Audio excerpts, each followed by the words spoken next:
আসসালামু আলাইকুম ওয়া রাহমাতুল্লাহি ওয়া বারাকাতুহু। এ পর্বে আমাদের আলোচনা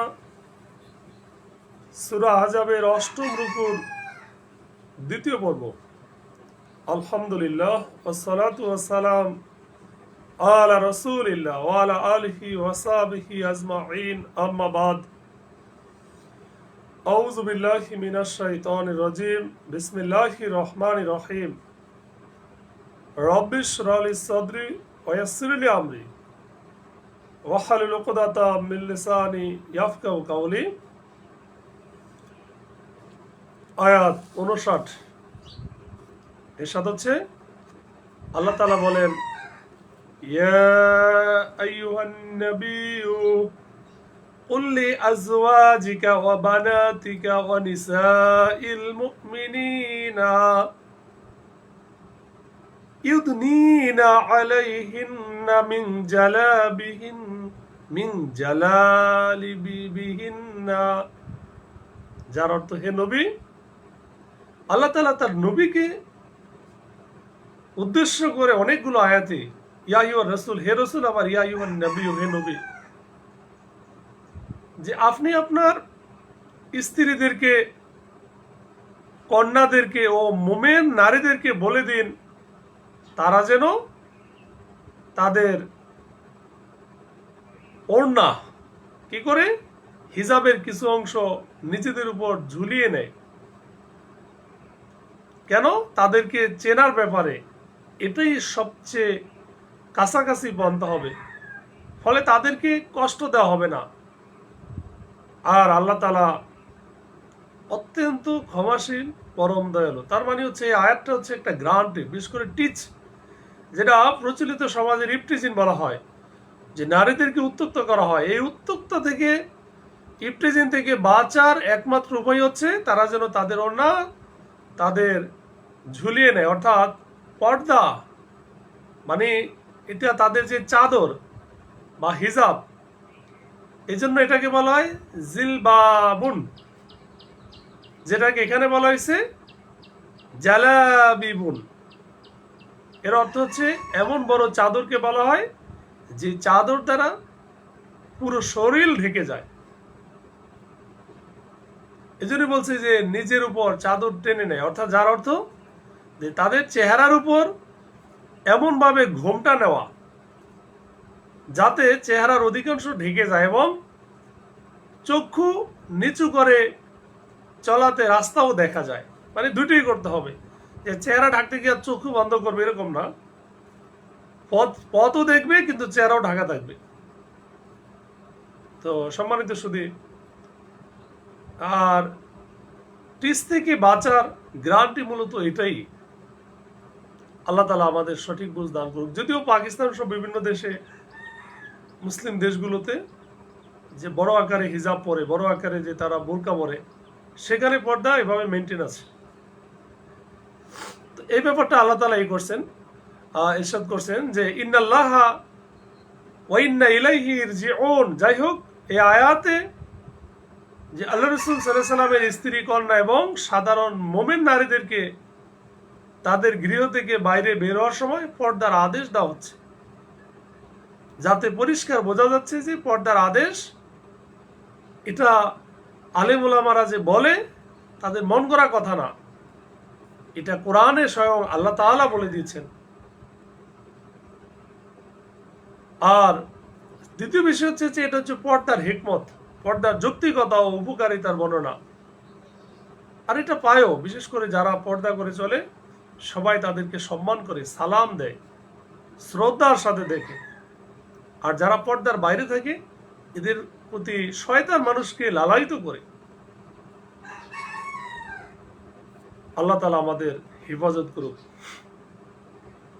আল্লাহ বলেন, লাইল্লাম ইয়ানতাহিল মুনাফিকুনা ওয়াল্লাযীনা ফী কুলুবিহিম মারাদুন।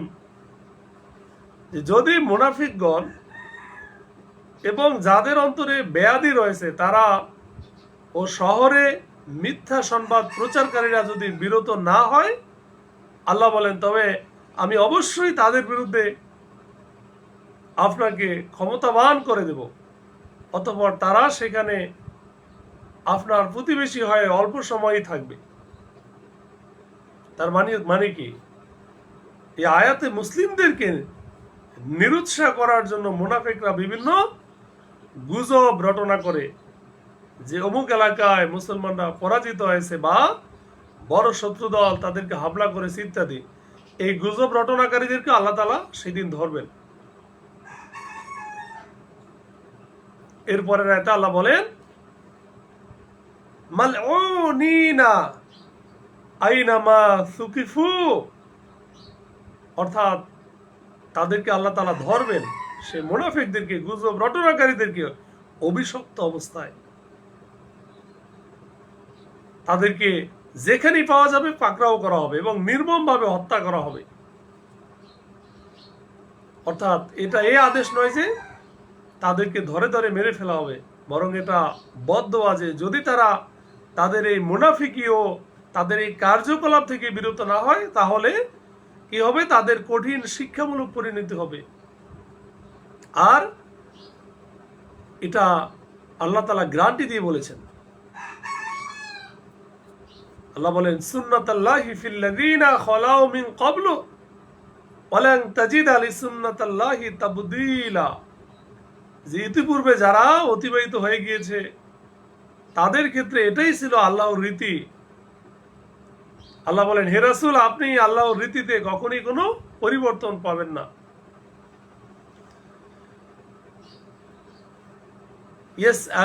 ইয়াসআলুকান নাসু আনিস সাআহ, আল্লাহ বলেন, হে রাসূল, তারা আপনাকে প্রশ্ন করে কিয়ামত সম্পর্কে। কুল, আপনি বলে দিন, ইন্নামা ইলমুহা ইনদাল্লাহ, যে কিয়ামত কখন সংঘটিত হবে এর জ্ঞান একমাত্র আমার রবের নিকট, আল্লাহ তাআলাই জানে। ওমা ইউদরিকা লাআল্লা সাআতা তাকুনু করিব, আর এই বিষয়ের জ্ঞান কেবল আল্লাহর নিকটই আছে। আর তোমার কি জানা আছে কিয়ামত হয়তো খুব নিকটে। ইন্নাল্লাহা লাআনাল কাফিরিনা ওয়া আদ্দা লাহুম সাঈরা, নিশ্চয়ই আল্লাহ তাআলা কাফিরদেরকে লানত করেছেন এবং তাদের জন্য জ্বলন্ত আগুন প্রস্তুত রেখেছেন। খালিদিনা ফিহা আবাদা, তারা সেখানে চিরস্থায়ী হবে, চিরকাল অবস্থান করবে। লা তাজিদুনা ওয়ালিয়া ওয়ালা নাসিরা, সেখানে তারা কোনো পাবে না অভিভাবক আর পাবে না কোনো সাহায্যকারী। ইয়াউমা তুকাল্লাবু উজুহুহুম ফিন-নার ইয়াকুলু ইয়া লাইতানি আতা'নাল্লাহা ওয়া আতা'নার রাসূল, যেদিন তাদের চেহারাগুলো আগুনে উপর করে দেওয়া হবে, তারা বলবে, হায়, আমরা যদি আল্লাহর আনুগত্য করতাম এবং রাসূলের আনুগত্য করতাম। ওয়াকালু রাব্বানা, আর তারা বলবে, হে আমাদের রব, ইন্না আতা'না সাদাতানা ওয়া কুবারাআনা ফাদাল্লানা সাবিলা, যে হে আমাদের রব, আমাদের নেতৃবর্গ ও বিশিষ্ট লোকদের আনুগত্য করেছিলাম, তখন তারা আমাদেরকে পথভ্রষ্ট করেছিল। অর্থাৎ আমরা আপনার পয়গম ও দ্বীনের প্রতি আহ্বানকারীদের বর্জন করে নিজেদের নেতা, বুজুর্গ, বড়দের কথা মতো চলেছিলাম, কিন্তু আজ আমরা বুঝতে পারলাম যে তারা আমাদেরকে আপনার পয়গম্বর থেকে দূরে রেখে পথভ্রষ্ট করেছিল। বাপ দাদাদের প্রথার অনুসরণ ও পাশ্চাত্য সভ্যতার অন্ধকরণ আজও বহু মানুষের এই পথভ্রষ্টতার কারণ।